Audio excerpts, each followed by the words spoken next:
right. My name is Adeniyi, Abiodun. I'm one of the co-founders of a company called Mysten Labs. We are the primary contributors to a protocol called the Sui blockchain that's been live for a matter of about 18 months. We set up the company Mysten Labs to build infrastructure, and we felt there's a fundamental problem with the internet. We had opportunities of building infrastructure at Facebook, Google, and other large companies, and we felt that we're reaching a point of mass centralization with the internet. Companies are now in a position to own your data, follow you wherever you go, decide to deplatform you whenever they don't like whatever you do, ultimately make decisions, become judge, jury, executioner based on your data, based on their own preference. And also app stores charging 30% revenue share for products that you build, we feel ultimately isn't fair. So the internet is built in such a way where it encourages really centralized behavior. And our goal as a company is to change that with a bunch of platforms and protocols that we're going to build for years and years to come. So Sui is a solution for that. If you think about Sui, what is Sui? And people like to use the words layer one, layer twos. Sui is beyond that. It is a global coordination layer. It's a layer that's going to allow you to reach agreements across a broad spectrum of assets and broad spectrum of APIs. We believe in the future, everybody's going to be offering a bunch of public APIs. You need a layer that allows you to coordinate the movement of assets between any public API in a very atomic and seamless way. That is a problem Sui is looking to solve. It just, somehow you can call that a blockchain, but we believe the targetable, addressable market of solving that problem is way, way larger than what we're talking about in crypto. So the promise of Web3 is really self-custody. The promise of crypto is really being able to have your own user controls and the ability to coordinate what users want to do intently across the internet. That is what Web3 promises. And we think the internet cannot deliver that promise. Web3 married with some amazing technologies that we're building will give you those opportunities to solve them. So Sui being a coordination layer, I want to tell you a bit about my team. I'm one of the co-founders. My name is Adeniyi Abiodun. We have Danezis, who was our chief scientist. Sam Blackshear invented the Move programming language while it was at Meta. We also have Chalkias, who is our cryptographer. So you see the team's very different from a traditional Web3 company. We're not all skilled in one thing. Our skill base broadens. It goes very, very broad across programming languages. Evan, who led the R&D team at Facebook, also is an ACM computer science winner who worked on LLVM. So the skill set goes from distributed systems, cryptography, it goes to programming languages, it goes to system design, it goes to product. We believe you need all these amazing skill sets to actually build cohesive infrastructure in Web3, not just one skill set. So we talk about elasticity rather than scalability. Web3 likes to talk about scalability a lot, but really what matters is elasticity. What does that mean? It means as the demands increase for a given platform, you can increase the supply. Web3 is built in a way of scarcity, namely, as you have more and more transactions, you just hike up the fees and everyone pays more, which isn't really fair, which means you get penalized for success. And it might not even be your success, it could be a competitive success. It leads to higher fees for everybody else. Sui is built in a way in which we build search at Google and we build infrastructure at large organizations.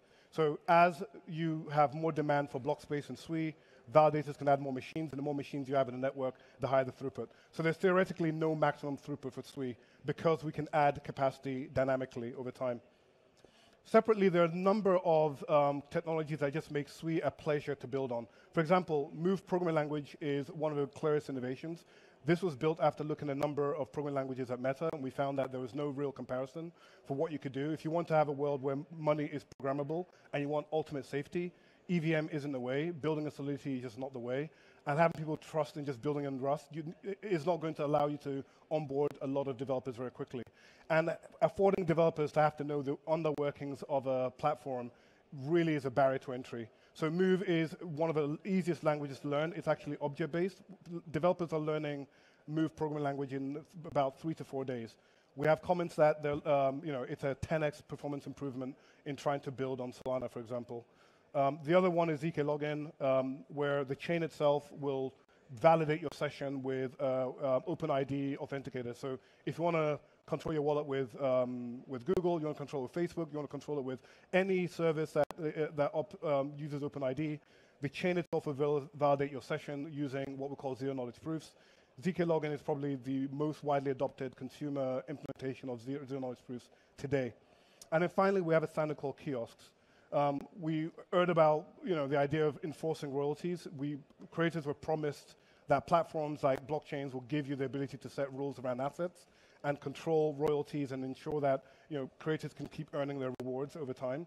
Well, kiosks is actually the only standard in Web3 that helps you really enforce those rules.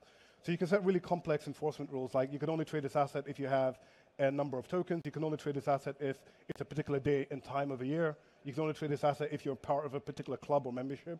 So you can set really, really complex rules around ownership, which is what you really want for digital assets.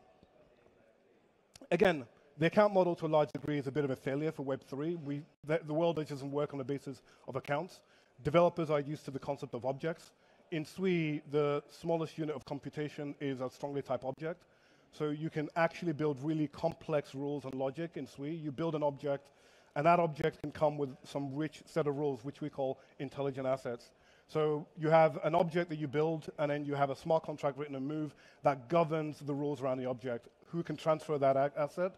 How many of those should be in supply? What are the minting strategies required for the asset? Who is a KYC credential required for transfer or minting? So you can really set really complex rules around these assets that we think is very, very difficult to do in other traditional systems to a large degree. That's what differentiates Sui. And if you compare the code for writing a DEX in Sui versus EVM, for example, you find that it's probably somewhere in the region of 4 to 5 times less verbose writing in Sui than writing on EVM or Solidity. And finally, coordination. In a world where everybody's going to be offering their products and services via public APIs, you need a way to actually tie these APIs together in a very atomic way. So we have a system called PTBs in Sui. It's a paradigm that lets you coordinate any number of API calls together and execute them atomically. So if I want to build a super app, I want to book a flight. At the same time, I want to pay for my meals. And at the same time, I want to pay for an excursion. I want to do on a trip. Those can be all different APIs offered publicly, but PTBs tie it together to make it happen atomically. So you can build amazing super apps in a world where the blockchain is an open marketplace for APIs and for public goods and services. And developers can choose whatever API they want to build the product experiences that they care about. So Sui's had a groundbreaking year. We launched an upgrade to a consensus algorithm that cut the consensus latency all the way down to 395 milliseconds. Rather than talking about it, I want to show you an example of what this really means in the real world. So let's play the video. So this is a transaction as you'll do in the Solana space on Jupiter. You want to do a swap between one asset and another. You approve that on your wallet. And then let's see how long it takes in Solana. This is the best result we're able to get trading on Sol. Now let's compare that to Sui with the same swap, any kind of asset you want to swap. Less second. So in the real world, what matters is real world performance. Sui is ultimately 6 or 7x faster, 6 or 7x faster in Solana functionality, and also infinitely faster in terms of actual throughput and scalability as well. What does that mean in terms of numbers? TVL on the chain, Sui is one of the fastest growing network by TVL, number of users, DeFi protocols. It's seeing a lot of mass adoption. Quite frankly, the reason why is it's finding the developer product market fit. Developers are loving the building experience on Sui. They can build strictly differentiated products on Sui that they just can't build anywhere else. And that's why Sui has grown significantly beyond other chains. It's been around for 18 months, and I think it's number 14, 15 chain in the world, but I think in terms of layer ones, it's in the top 10 already. So the team's done a really amazing job this year, and it's all to do with the innovation around making it an easy developer experience to build, and also onboarding users with very simple semantics like ZK login, sponsored transaction, things that just make it feel like a more of a Web2 experience than anything else. Separately, we also believe gaming is going to be the biggest hook to bring users into Web3. We actually think DeFi itself isn't really a product. DeFi is a piece of infrastructure. Games all have the concept of ownership, have the concept of transfers, and the idea of being able to own an asset, trade an asset, are all things that you do within the game. But now you don't have to rebuild that infrastructure to game moving forward. DeFi is going to power the future of gaming. And to cover that even more, we are so bullish on gaming that we announced the launch of the Sui Play 0x1. So before going over to Series 1, can we play the video on games as well? So the thing about games in Web3 we've seen mostly are normally just not fun games. It's really kind of interesting, what we call spreadsheets that are made to look like games. But now we have top studios building on the sleeve. We're going to be announcing some major partnerships this year. Studios who build some of the largest games in the world, games that cost $100 million to make, not just the traditional Web3 games. Beyond that as well, we also have a games console on the Switch Series 1. This games console effectively allows you to play Steam, Epic, games directly from the App Store, in addition to Web3 games. Whether you're playing a Web2 or Web3 game, you're earning points, you're earning rewards in a games console as powerful as your PC.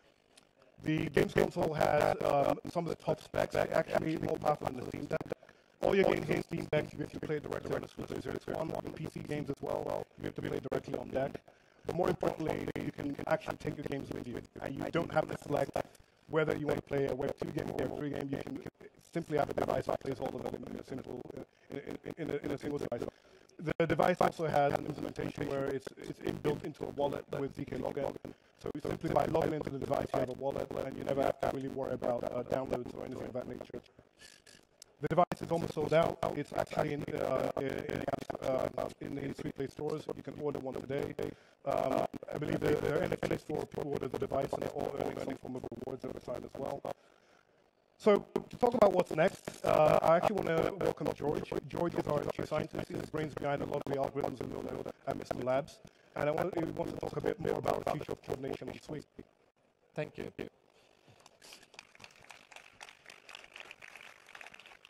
So the internet has been around for a while, so we all had that experience, right? You visit a website, you read a nice story on the internet, and then after a month, after 6 months, after a year, after 5 years, it disappears, right?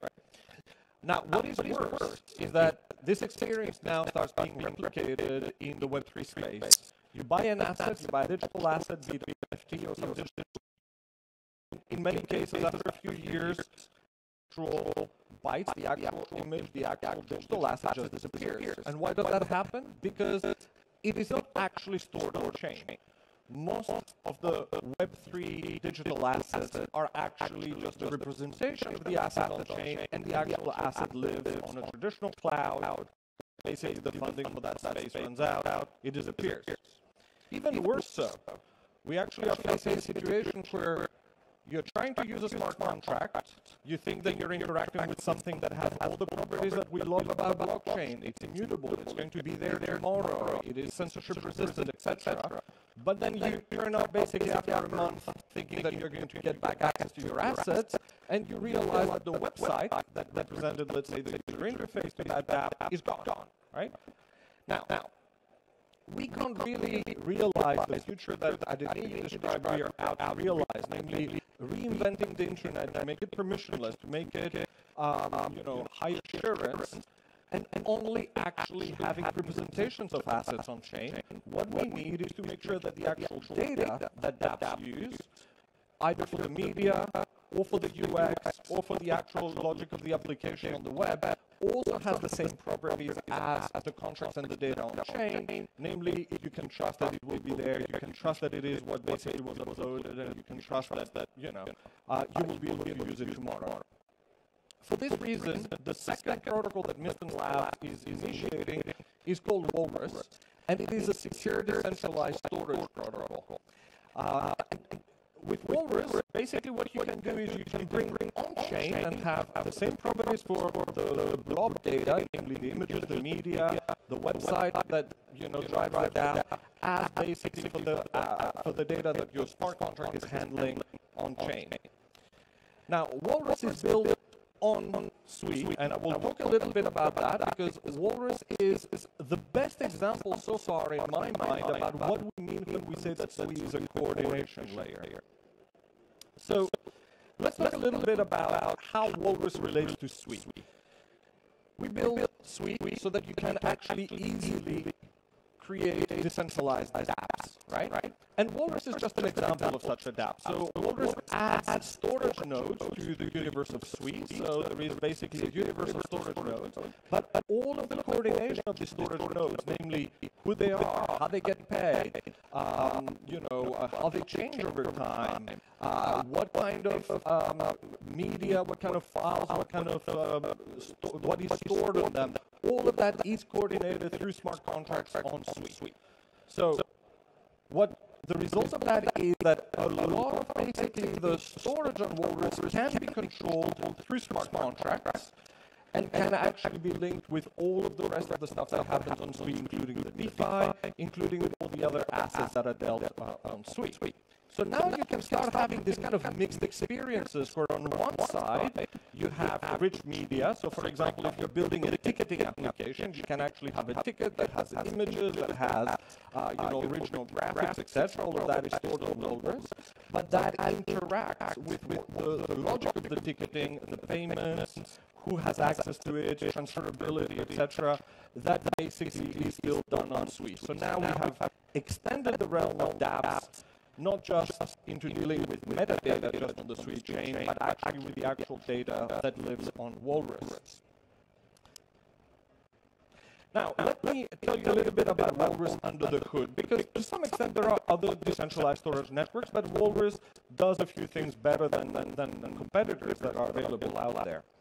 First of all, Walrus does not actually store files as copies on many machines, but instead it uses what is known as erasure coding. In erasure coding, what you do is you take your file, you encode it into something that is 4 or 5 times bigger, and then you store chunks of that encoded file on every node in the network. What does that mean? First of all, what it means is that the overhead that you pay for storing a file is actually quite low. It's only 4 to 5 times bigger what you store in the network than the file itself. But what you really get is a very high degree of resilience. Namely, any 1/3 of the storage nodes can actually disappear or stop responding, and you can still continue writing files into Walrus, or up to 2/3 can basically stop responding and disappear, and you can still read files on the network. And all of that you can do at the cost of just storing 5 times more data than you would store before. So this is very economic, it keeps the cost down, and it provides extreme resilience against failures to make sure that the files are there the next day. Now, the second thing that we really leverage with Walrus is that the economics of storage and the technology of storage has different economics than, let's say, blockchains, right? In blockchains, the more validators you usually add to a blockchain, the capacity stays the same. In fact, the capacity may go down because there is more overhead in coordinating all of those validators with each other. Walrus, however, has very different dynamics, because the more storage nodes you add to Walrus, the more disk capacity there is that you can use to store more data, and the more bandwidth there is to be able to write data and read data from Walrus. So in fact, the economics are very elastic, as Adeniyi mentioned, namely, the more we need to store and the more we need to do input-output into Walrus, the more machines we can add, and automatically, basically, we increase the capacity of the system, which is pretty sweet. As I already mentioned, Walrus has a deep integration into Suite, and Suite allows you to control pretty much all aspects of Walrus. You can control, of course, the currency that is used to buy storage. Storage resources are these intelligent resources and intelligent assets that Adeniyi mentioned. You can split them, you can merge them, you can trade them. Once you basically don't need to store stuff anymore, you can sell it off to a secondary market. It really is something that belongs to you. Storage can just be bought and it's yours, right? I mean, you can basically use it as if literally you bought a hard disk. So that's quite a new paradigm out there. And of course, you can control all aspects of the life cycle of files that are stored on Walrus. You can control how their lifetime is extended, you can expand their space, you can delete them, and all of that can be done embedded in smart contracts that control the logic of all of that. So for example, you can say, look, I'll build an auditing app, and it has a particular retention policy that is encoded in the smart contract, and all of that is going to be taken care by the Suite security system and enforced on the Walrus side. Finally, with Walrus, we're trying to release some, best-of-breed initial apps The first one that will go out as soon as Walrus, well, that is already out on testnet, is what we call Walrus Site. Walrus Site basically tries to deliver the promise of the internet from back in the 90s and the 2000s. What you can do is you can just basically point to a folder that contains a website. It basically gets stored in Walrus, and now you can start browsing it using a normal web browser. No need for wallets, no need for any special browser. It just appears on the internet as far as you're concerned. And that now has high integrity, high availability, and auditability about the changes of the website. The second technology we're going to roll out soon is called Seal. And with Seal, you can actually not just store public information on Walrus, but you can actually enforce access control. It uses an encryption technology that allows you to encrypt the file or parts of files that you upload in Walrus.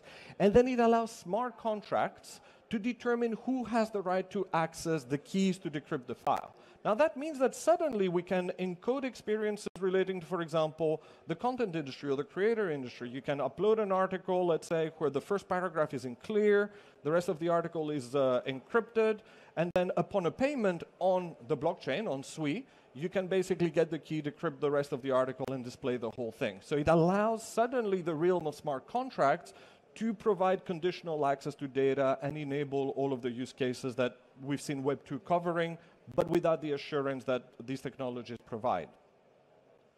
Now,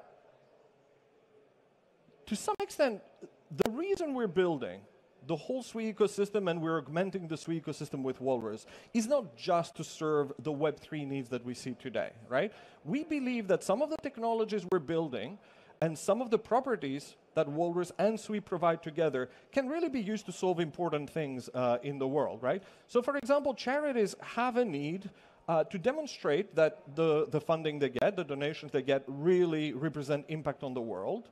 We didn't really have a very good way of actually doing that in the Web3 space. With Walrus, what they can do is they can upload media, reports, videos, both themselves and others about the work they do. And then because of the tight integration with Web3 and the Sui blockchain, you can basically have DAOs that determine funding, that actually direct the funding to the different charities depending on basically what media they have shared and what kind of evidence you can see. So suddenly you can create these richer experiences that are all integrated in decentralized system using both Walrus and Sui. Similarly, we now have within reach experiences relating to more traditional social media, let's say, right? You can have fans going to a sports event, recording the moment, sharing it socially with each other, with pictures, with videos, etc. And then you can actually have brands that observe all of this activity on Walrus and Sui that reward fan engagement with VIP tickets or collectibles or tokens or whatever in order to actually have a direct relationship with their fan base. Again, you use both Walrus for the media and the kind of bulk data and Sui in order to actually control the collectibles and the passes, etc. Finally, something that is very close to my heart is decentralized science. Science should be something that has high integrity, that everybody can trust, and that is open to everybody. And yet, today, let's face it, it is really behind closed doors, or it is controlled by a cartel, effectively, of publishers that doesn't really let results flow as freely as possible. Now, again, one could think of a world where we combine Walrus and Sui in order to improve that. You can have scientists registering their experimental protocols, the results of their experiments, even their papers on Walrus, because this is all big data. We can't just record it on a blockchain. And then the blockchain being used, again, as part of the review process that can be open, and as part of actually directing funding to different projects that seem more promising than others, in order to actually improve the scientific literature out there and the results humanity relies on. Now, all of this is aspirational, and I hope that folks can go out there and be try to build some of that. But in practice, we already have a very healthy ecosystem of partners that are working with us to build specific things. So, for example, Ethereum is building an app that is streaming music, and the music is, of course, stored on Walrus, and all of the payments and the rights controls and the access controls are done on Sui. So again, we have Sui effectively acting as a coordination layer, both for the data that is on Walrus, but also for the logic by which who can access what data. We're also working with One Championship. And they're using Walrus, again, to store media relating to their martial arts brands, and Sui, again, for doing fan engagement in relation to basically that media. Thales is also a very interesting partner of ours. They basically build AI agents that interact with the blockchain. And again, they use Walrus both to store their models, store their inferences, store their data sets, and of course they interact with Sui in order to optimize particular things that the agent is asked to optimize. Tusk is a partner of ours that takes the basic technology around Walrus and Seal and builds an equivalent, let's say, cloud folder for people to store their data and being able to actually share their data. You can put up your files, you can share them with friends, you can share them with family, or you can publish them using both Sui and Seal and Walrus. Decrypt is the well-known crypto media site, and they basically use Walrus as part of their story to make sure that if basically their main website goes down, the media basically they have created remains available and you can still read it, and they cannot be suffering from other failures or censorship in their infrastructure. And finally, Arcam is a partner that works in the space of security of blockchains and analytics of blockchains. They look at blockchains, they do monitoring, etc. And they are going to be publishing on Walrus data sets about basically the trustworthiness of addresses, the trustworthiness of transactions, etc. This is big data. You could not just store it on chain before. Now it's going to be available on the decentralized store that is built by Walrus. So, by all means, Walrus is today at kind of like a testnet phase. We have already a network with over 100 nodes. We are doing tests around how it scales and its performance. You are already able to bring up Walrus sites, store resources, read resources, write smart contracts on the Sui testnet that exercise all the functions that I'm actually mentioning here. We're observing some very impressive results where you can upload at the rate of hundreds of megabytes and download at the rate of hundreds of megabytes data, and we have about a petabyte of storage already on testnet. But the interesting news is that very soon we're actually going to be going into mainnet, and we hope that this is going to be happening in March. So join us and use it and build on it. Thank you.